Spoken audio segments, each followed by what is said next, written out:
Brought to you by TechnoSpark 20 series smartphones. I'm superhuman. નમસ્કાર.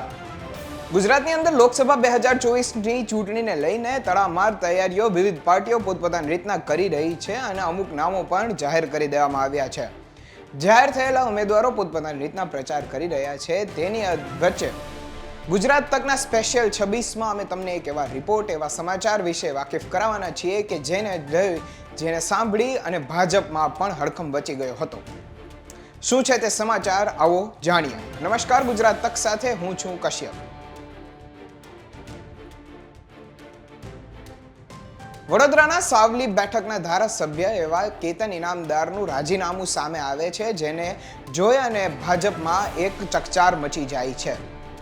ઉલ્લેખનીય છે કે કેતન ઇનામદાર ભાજપમાં ગળાનું હાડકું માનવામાં આવે છે અને 2 ટર્મથી ધારાસભ્ય ચૂંટાતા આવ્યા છે. અત્યારે તેમનું આ રાજીનામું સામે આવતા ભાજપમાં પણ એક ફફડાટ મચી ગયો હતો, જેને જોઈ અને તાત્કાલિક ધોરણે કેતન ઇનામદારને ગાંધીનગર બેઠક કરવા માટે બોલાવવામાં આવ્યા હતા. દિગ્ગજ નેતાઓ, જેમાં CR પાટીલની પણ ઉલ્લેખના થાય છે, તેવા લોકો વચ્ચે કેતન ઇનામદારે પોતાની વ્યથા ઠાલવી હતી અને તેમની વાતને સાંભળી હતી.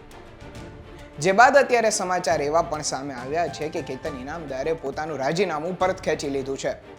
આ રાજીનામું શું કામ આપવામાં આવ્યું હતું ને કેમ આપવામાં આવ્યું હતું, એ વાત જ્યારે કરવામાં આવે તો કેતન ઇનામદારે એવું જણાવ્યું હતું કે ભાજપના નાના કાર્યકર્તાઓની એક વ્યથા છે, જેને લઈ અને પોતાના અંતરાત્માને પૂછી અને પછી મેં રાજીનામું ધર્યું છે, એવી વાત પોતાના રાજીનામા પત્રમાં આપી હતી, જે તમને દેખાતું હશે.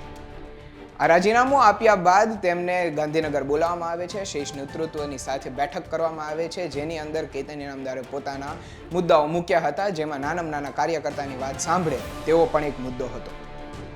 જોકે કેતન ઇનામદાર માટે રાજીનામું આપવું એ કોઈ આજકાલની નવી વાત નથી. આ અગાઉ પણ આવું કરી ચૂક્યા છે, કારણ કે તે ભાજપના ગળાનું હાડકું છે. તે માટે અત્યારે એવું આપણે માની લઈએ કે તે ભાજપ એને રિટેન કરવાની ટ્રાય કરે છે અને ભાજપે તેમને મનાવી પણ લીધા છે. CR પાટીલ સાથે થયેલી બેઠક બાદ જ્યારે તે બહાર આવે છે, ત્યારે તે પત્રકાર પરિષદ યોજે છે અને એવું પણ જણાવે છે કે ભાજપે અને શેષ નેતૃત્વએ મારી વાત સાંભળી છે અને સંયમતાથી સાંભળી છે અને મારી દરેક વાતના સંતોષકારક જવાબો પણ આપ્યા છે. મારી વાત 2020માં પણ હતી અને રાજીનામાવાળી વાત 2024માં પણ છે.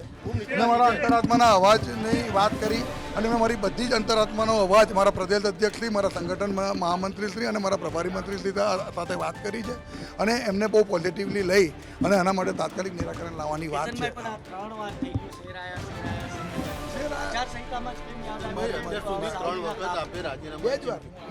એકવાર મૌખિક કરી હતી, એક વખત અગાઉ કરી હતી ને આજે કરી છે. મારી વાત સાંભળો.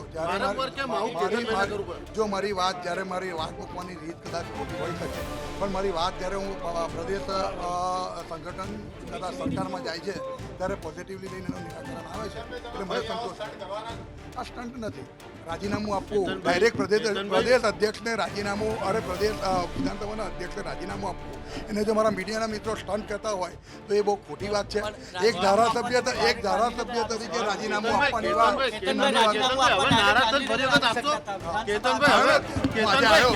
મેં 5 વાગ્યાનો સમય વિધાનસભાના અધ્યક્ષનો માગ્યો હતો. તમે ફરી વખત હવે રાજીનામા ચીમકી ઉચ્ચારશો જો નારાજગી? મારી વાત સાંભળો. મેં કહ્યું ને કે મારું કામ કરવાની પદ્ધતિ, રીત એ થોડી કોકને ડિફરન્ટ લાગતી હોય. મને ખબર છે કે આ સ્ટન્ટ કેવા છે. મને ખબર છે કે આ બીજું આમાં કશું હોઈ ના શકે. તમે એને પોલિટિકલી કેરિયરમાં કેટલું નુકસાન જાય છે એનો અંદાજો તમને બધાનો હોવો જોઈએ. પણ આ મારી કામ કરવાની રીત એ મને નુકસાન કરતા હોવા છતાં પણ મારા પ્રજાને ફાયદો કરતા છે, એટલે મેં કરી છે. પણ પાર્ટીના કાર્યકર્તા તરીકે હું પાર્ટીના હિતમાં આજે લોકસભાની ચૂંટણી છે, આદરણીય વડાપ્રધાન નરેન્દ્રભાઈને મજબૂત બનાવવા માટે ભારતીય જનતા પાર્ટીના પ્રત્યેક કાર્યકર્તા મહેનત કરતો હોય તો એને મારે અંતિમ પ્રશ્ન, બેઠક થઈ, બેઠકમાં શું ચર્ચા થઈ કે કેતનભાઈનું મન પરિવર્તન? મેં કીધું ને, મારા બધા જ પ્રશ્નને પ્રભારી મંત્રીશ્રીએ પોઝિટિવ આપને જવાબ આપ્યો. બધું એમને પોઝિટિવ લીધું છે અને અમારા પ્રદેશ અધ્યક્ષશ્રી પણ આપને વાત કરશે. જ્યારે મારા પ્રદેશ અધ્યક્ષશ્રી અને પ્રભારી મંત્રી પોઝિટિવ લેતા હોય, કહેતા હોય, તો તમારે મારી વાતને સમજવી જોઈએ કે મેં કેટલી સારી અને સાચી વાત ઉપર સુધી પહોંચાડી. ગાંધીનગરમાં કેતન ઇનામદારે હર્ષ સંઘવી અને CR પાટીલ સાથેના શેષ નેતૃત્વ સાથે બેઠક કરી હતી, જે બાદ હર્ષ સંઘવીનું એક નિવેદન પણ સામે આવ્યું છે. આવો સાંભળીએ તે નિવેદનને.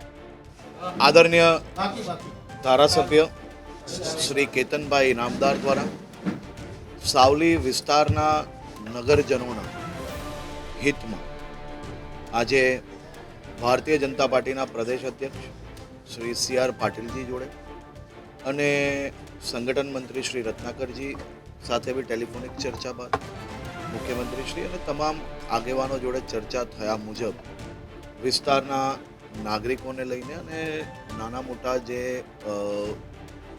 મિસઅન્ડરસ્ટેન્ડિંગ માટેના જે વિષયો હતા એ વિષયો તેમને રજૂ કર્યા અને લોકહિતમાં એક સાચા સેવક તરીકે એ વર્ષોથી કામ કરતા આવે છે અને સાચા સેવક તરીકે એમને આ યાત્રાને આ વિકાસની યાત્રાને જરૂરથી સાથે મળીને આગળ વધારવી જોઈએ અને એમના જે નાના મોટા જે પ્રશ્ન હતા અને એમને જે ખાસ કરીને પોતાના નગરજનોની જે વાતો હતી એમના મનમાં હંમેશા નગરજનો માટે એક અલગ પ્રકારનો ઉત્સાહ એ લોકોના કામોને લઈને એના માટેનો પ્રેમ એ હંમેશા એમના મનમાં હોય છે અને એને જ જાગૃત કરતા તેમને મિસઅન્ડરસ્ટેન્ડિંગ અને ખાસ કરીને જે કોઈ વિષયો હતા તેમાં એમને જે એમની લાગણી રજૂ કરેલી હતી એ લાગણી જોડે જોડે એ જ નગરજનોની સેવામાં એમને હજી વધુ મજબૂતાઈથી કઈ રીતે કામગીરી કરી શકાય અને સરકારના બી જે કંઈ પ્રશ્નો હોય સંગઠન જોડે જે કંઈ એમની જે લાગણી હતી એ બી રજૂ થઈ અને એક કાર્યકર્તા તરીકે એક સાચા સૈનિક તરીકે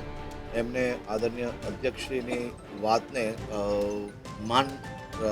એક કાર્યકર્તા તરીકે સાથે રહીને આ ચૂંટણી અને આવનારા દિવસોમાં સાવલી મત વિસ્તારના નગરજનોના હિતમાં એ કામગીરી હજી વધુ મજબૂતાઈથી કરી શકે તે પ્રકારની વ્યવસ્થાઓ માટે એમને ખાસ કરીને એમને મન માન્યું છે અને મને વિશ્વાસ છે કે એમને જે કંઈ પ્રશ્ન છે જે કંઈ મિસઅન્ડરસ્ટેન્ડિંગ છે એ જરૂરથી ક્લિયર થઈ છે અને એક સાચા કાર્યકર્તા તરીકે કેતનભાઈ પહેલાં બી કામગીરી કરી છે વિસ્તારના નાગરિકો માટે અને ભવિષ્યમાં બી એટલી જ મજબૂતાઈથી કરશે.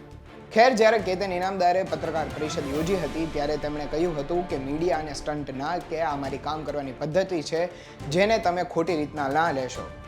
આવનારા સમયની અંદર રાજનીતિમાં કયા નવા પાસાઓ પલટાય છે અને કઈ રીતના થાય છે રાજકારણ જોવાનું રહ્યું. ત્યાં સુધી મને આપશો રજા. નમસ્કાર.